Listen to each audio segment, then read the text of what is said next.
আসসালামু আলাইকুম রহমতুল্লাহ।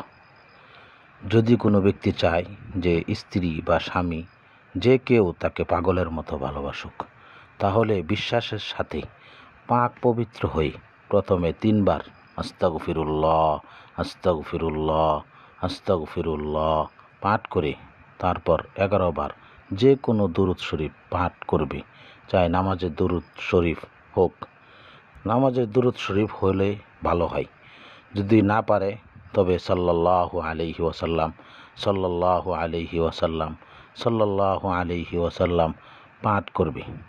তারপর যার ভালোবাসা পেতে চায় তার কথা খেয়াল করি 11 বার নিম্নবর্ণিত ছোট্ট এই আয়াত দূর থেকে পাঠ করলে সে তাকে পাগলের মতো ভালোবাসবে ইনশাআল্লাহ।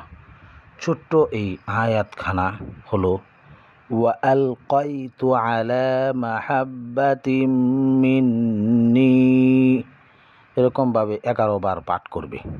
যদি স্বামী পড়ে তাহলে স্ত্রী তাকে পাগলের মতো ভালোবাসবে, আর যদি স্ত্রী পড়ে তাহলে স্বামী তাহাকে পাগলের মতো ভালোবাসবে।